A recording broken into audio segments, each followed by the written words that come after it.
Good morning student. तो आप लोगों के लिए बहुत अच्छी खुशखबरी है कि रेलवे रिक्वायरमेंट बोर्ड आरआरबी की तरफ से एक न्यू वैकेंसी आ गई है। और ये जो आरआरबी की तरफ से आपकी जो न्यू वैकेंसी आई है वो पोस्ट है टीचर्स के लिए। ठीक है, वो जो पोस्ट आई है आपकी आरआरबी की तरफ से एक न्यू वैकेंसी जो आई है वो टीचर्स के लिए आई हुई है। ठीक है, जिसमें 753 पोस्ट हैं जो कि यहाँ पे आप लोग अप्लाई कर सकते हैं। और इसका जो रजिस्ट्रेशन जो है वो आपका 7 जनवरी से आपका चालू हो जाएगा और आप टिल डेट 6 फरवरी तक आप इसको अप्लाई कर सकते हैं। और आपको इसमें जो और बाकी अगर जानकारी आपको चाहिए तो आप www.rrbapply.government.in पे जाके भी आप इसको देख सकते हैं और ये फॉर्म को भी आप फिल भी वहाँ से आप लोग कर सकते हैं। अगर हम यहाँ पे सिलेक्शन प्रोसेस की बात करें तो इसका जो सिलेक्शन प्रोसेस रहने वाला है वो सबसे पहले आपका सीबीटी होगा फर्स्ट ऑफ ऑल। उसके बाद फिर आपका इंटरव्यू होगा और इंटरव्यू के बाद आपका स्किल टेस्ट होगा और स्किल टेस्ट होने के बाद आपका डॉक्यूमेंट्स वेरिफिकेशन होगा। और डॉक्यूमेंट्स वेरिफिकेशन के बाद आप लोगों का जिनका जो लैंग्वेज पेपर एक क्रॉस रहेगा उनका फिर अलग से 30 मार्क्स का, ठीक है, आपका रिटन टेस्ट लिया जाएगा। ठीक है, जो 30 मार्क्स का रिटन टेस्ट रहेगा वो लैंग्वेज पेपर्स के लिए रहेगा। ठीक है, तो ये बात भी आप लोग याद रखिएगा कि जो लैंग्वेज पेपर वाले होंगे उनको अलग से 30 मार्क्स का आपको एक रिटन पेपर देना होगा। ठीक है, और आपका जब सिलेक्शन होता है तो आपका जो मीडियम रहेगा टीचिंग का वो रहेगा इंग्लिश, इसलिए मैंने यहाँ पे मेंशन भी कर दिया इंग्लिश मीडियम टीचिंग मेथड्स आप लोग का रहेगा। एज लिमिटेशन की बात करने का वैसे बनता नहीं है बट दे रखा है कि 18 से लेकर 48 साल तक, ठीक है, आप अप्लाई कर सकते हैं। क्योंकि यहाँ पे कोविड्स का आपको 3 साल का एक्स्ट्रा एज रिलैक्सेशन आपको मिला हुआ है। ये किसकी वजह से मिला हुआ है? कोविड्स की वजह से। ठीक है, और फिर हम इसके कैटेगरीज ऑफ फीस की बात कर लें तो इसका जो फीस स्ट्रक्चर रहने वाला है फॉर डॉक्यूमेंट्स के लिए वो आपका अनरिजर्व ओबीसी और ईडब्ल्यूएस के लिए 500 रहने वाला है। ठीक है, 500 आपको पे करना पड़ेगा। और उसके बाद जो फीमेल एंड अदर्स जो हैं उनको 250 रुपीज़ आपको पे करना होगा। जब आप ये सीबीटी मोड्स का एग्ज़ाम दे लेते हैं, ठीक है, ये जब एग्ज़ाम आप लोग दे लेते हैं तो जो अनरिजर्व ओबीसी और ईडब्ल्यूएस वाले कैंडिडेट हैं उनका 400 रुपीज़ जो है वो रिटर्न आ जाएगा। ठीक है, उनका वो वापस कर दिया जाएगा, ये अमाउंट उनको वापस कर दिया जाएगा जब वो सीबीटी का एग्ज़ाम दे लेंगे। और जो फीमेल से अदर हैं वो अगर सीबीटी का एग्ज़ाम कंडक्ट करते हैं तो उनको ये 250 रुपीज़ रिटर्न कर दिया जाएगा। ठीक है, एजुकेशन क्वालिफ़िकेशन की बात करें जो यहाँ पे सबसे ज़्यादा अभी मेल वगैरह आया हुआ है कि एजुकेशन क्वालिफ़िकेशन क्या रहने वाला है, तो एजुकेशन क्वालिफ़िकेशन जो पीजीटी वालों का है वो तो वही है, PG plus BEd plus computer. थोड़ा सा टीजीटी वालों को थोड़ा सरप्राइज़ किया है कि टीजीटी वाले पहले ग्रेजुएशन प्लस बीएड पे अप्लाई कर लेते थे, लेकिन इस बार ऐसा नहीं होगा, उन्हें भी पीजी होना होगा। मतलब अगर क्वालिफ़िकेशन की बात करें तो पीजीटी और टीजीटी का क्वालिफ़िकेशन सेम कर दिया है इन्होंने। और उसका पीआरटी का बात करें तो यहाँ पे ग्रेजुएशन प्लस बीएड मांग दिया है इन्होंने। ठीक है, ये दो चीज़ सरप्राइजिंग है। और प्लस में इन्होंने कंप्यूटर ऐड किया हुआ है। ठीक है, आपको कंप्यूटर कंप्लीट करना होगा। और उसके बाद अगर हम फिज़िकल टीचर की बात करें, ठीक है, फिज़िकल टीचर ट्रेनर की बात करें तो उनको बीपीएड होना कंपलसरी है और ये कंप्लीट होना चाहिए उनका। अपेयरिंग वगैरह में काम नहीं चलेगा। लाइब्रेरियन के लिए जो अप्लाई करेंगे वो लाइब्रेरियन का उनके पास डिग्री होना चाहिए कि उन्होंने लाइब्रेरियन का कोर्स कर रखा है। और लैब असिस्टेंट्स के लिए उनका 10+2 में फिज़िक्स और केमिस्ट्री होना कंपलसरी है।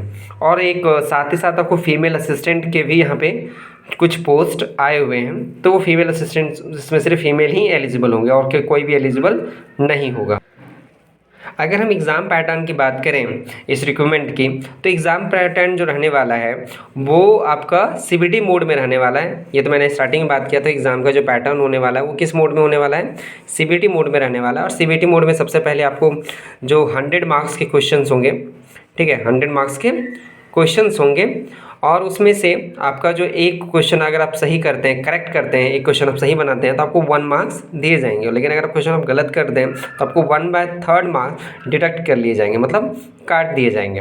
ठीक है, अगर हम इसमें 100 क्वेश्चंस की बात करें तो प्रोफेशनल एबिलिटी मतलब जो आपका सब्जेक्ट रहने वाला है, जैसे कि अगर किसी का हिंदी है तो हिंदी, इंग्लिश है तो इंग्लिश, ठीक है।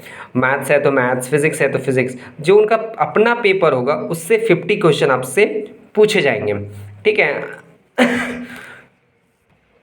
और बात करें जनरल अवेयरनेस की, तो ये सबका कॉमन रहने वाला है। जनरल अवेयरनेस भी सबके 15 क्वेश्चन पूछे जाएंगे। रीजनिंग का, मेंटल एबिलिटीज़ के 15 क्वेश्चन रहेंगे, ठीक है। फिर मैथमेटिक्स के 10 क्वेश्चन रहेंगे। और जनरल साइंस अगर बात करें तो 10th लेवल पे आपने जो साइंस पढ़ रखा है वो यहाँ पे होगा आपका 10th स्टैंडर्ड पे ही आपका जनरल साइंस पूछा जाएगा, और 10th स्टैंडर्ड पे ही मैथ्स आपको पूछे जाएंगे, ठीक है। और बाकी जनरल अवेयरनेस आपको पूछा जाएगा। इसमें करंट अफेयर्स का भी बहुत अच्छा रोल रहेगा, तो करंट अफेयर आप लोग देखते रहिएगा। प्रोफेशनल एबिलिटी में तो अपने सब्जेक्ट का कमांड आपको होना चाहिए। और जो सबसे इंपॉर्टेंट चीज़ है कि ये फॉर्म हमें क्यों फिल करना चाहिए, वो है इसकी सैलरी। इसकी सैलरी अच्छी रखी है, वैसे भी पीजीटी की सैलरी अच्छी रहती है। पीजीटी की सैलरी की बात करें तो पे स्केल 8 मिलेगा आपको, 47,600 रुपीज़। टीजीटी की बात करें तो पे स्केल 7 रहेगा, 44,900। पीआरटी की बात करें तो पीआरटी पे स्केल 6 रहेगा, मतलब कि पे स्केल डाउनवर्ड करता चला जाएगा। और यहाँ पे 35,400 रहने वाला है इसका सैलरी। और अगर हम बात करें इसके अलावा तो HRA, DA, PA आपको मिलेंगे। HRA मतलब हॉर्स रेंट आपको मिलेंगे, DA मतलब डेली अलाउंस मिलेंगे, ठीक है। और ये प्रोविडेंट फंड मतलब PF आपको प्रोवाइड किए। इसी पे अगर हम लोग पोस्ट वाइज वैकेंसी की बात करें, जो आपका ये RRB की तरफ से आया हुआ है, तो टोटल पोस्ट मैंने बात कर दिया था 753 पोस्ट आपका यहाँ पे रहने वाला है। इसमें से जो PGT वाले हैं, PGT को वहाँ पे 187 पोस्ट, ठीक है, 187 पोस्ट फॉर PGT, ठीक है। फॉर PGT के लिए वहाँ पे आपको रहेगा 187 पोस्ट आपका PGT के लिए यहाँ पे रहेगा। और अगर TGT की बात करें तो जो सबसे ज़्यादा सीट्स आई हुई है, थोड़ा सा पोस्ट को इंक्रीमेंट कर दिया गया है TGT वालों का, ठीक है, TGT वालों का, तो वो आपका रहने वाला है 338 पोस्ट, 338 पोस्ट, ठीक है, जो कि PGT से काफ़ी ज़्यादा है। PGT पे तो 187 पोस्ट ही है। और PRT की बात करें तो PRT का पोस्ट भी आपको PGT के बराबर ही है, यहाँ पर 188 पोस्ट, ठीक है। आप चाहो तो यहाँ पे अलग से लिख ही लो मेंशन करके कि जो PGT में आपको जो सीट रहने वाला है, तो PGT में कितना रहने वाला है 188 पोस्ट। उसके बाद अगर हम बात करें TGT की, तो TGT में आपका रहने वाला है सीट 338 पोस्ट पे आपका रहने वाला है। और उसके बाद PRT की बात कर लें तो PRT में आपका 188 पोस्ट के लिए आपको रहने वाला है। मतलब कुल मिला करके बात करें यहाँ 87 सॉरी, तो मतलब PGT और PRT का लगभग बराबर सीट ही यहाँ पे दिए गए हैं, ठीक है। इसके अलावा कुछ सीट जो बच जाते हैं, ठीक है, तो वो आपको दे दिए गए हैं PRT के वगैरह के, ठीक है। PT को मतलब PT फिजिकल ट्रेनर इंस्पेक्टर को सीट दिए गए। तो इसके बहुत ज़्यादा सीट्स नहीं है, लेकिन कम भी नहीं कर सकते, क्योंकि इसमें भी 18 सीट्स दिए गए हैं, ठीक है, 18 सीट इनको प्रोवाइड किए गए हैं। और उसके बाद इनमें आपको एजुकेशन क्वालिफिकेशन भी मैंने बताया था कि BPEd होना चाहिए, ठीक है, ये BPEd होना कंपल्सरी।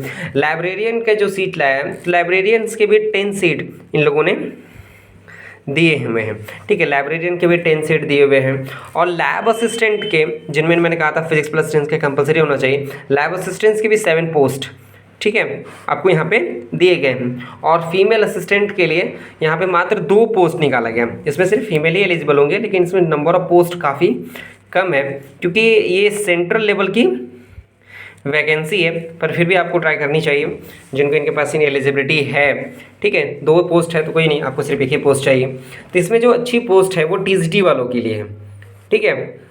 TGT की अच्छी पोस्ट आई हुई है, 338 पोस्ट है TGT के, ठीक है। कुल मिलाकर के 753 पोस्ट है। तो हम इसको मान के 750 के राउंड सीट्स हम मान के चल सकते हैं, ठीक है। तो एक अच्छी वैकेंसी आपकी है RRB की तरफ से, तो आपको फिल करनी चाहिए, जो कि आपको स्टार्ट हो चुका है, ठीक है। 7 जनवरी से ये इसका फॉर्म रजिस्ट्रेशन होना चालू हो गया, तो आप रजिस्ट्रेशन कर लीजिए, ठीक है। All the best student.